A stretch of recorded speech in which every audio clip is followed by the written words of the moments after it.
ஏதோ ஒரு ரிசல்ட்டுக்காக முடிவுக்காக காத்துட்டு இருக்கிறீங்களே, ஆண்டவர் சொல்றாரு, நீங்கள் எதிர்பார்த்திருக்கும் முடிவை உங்களுக்கு கொடுப்பேன் அப்படின்னு ஆண்டவர் சொல்றாரு. நம்ம எரேமியால இப்படியாக நம்ம வாசிக்கிறோம் இல்லையா?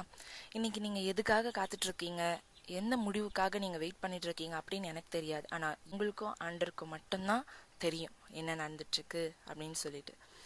இன்னைக்கு நீங்க எதுக்காக காத்துட்டு இருக்கீங்க, எந்த முடிவுக்காக நீங்க காத்துட்டு இருக்கீங்க, ஏதோ ஒரு அப்ரூவலுக்காக நீங்க காத்துட்டு இருக்கீங்களா?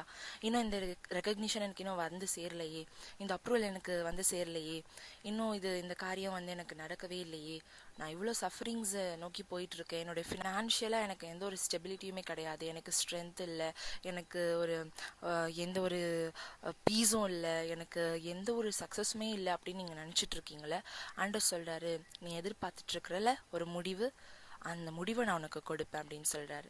நம்ம ஆண்டரோட சமூகத்தில் போய் உட்கார்ந்து நம்ம ஜெபிச்சோம் அப்படின்னா நிச்சயமாய் ஆண்டவர் வந்து நம்ம அதில் நிச்சயமாய் கொடுப்பார். உங்களுடைய முடிவு அது சம்பூர்ணமாக இருக்கும். ஆமேன்.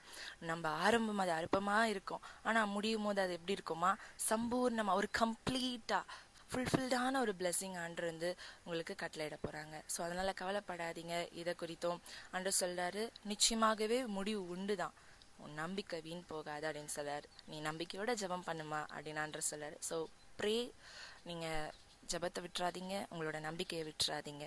God bless you.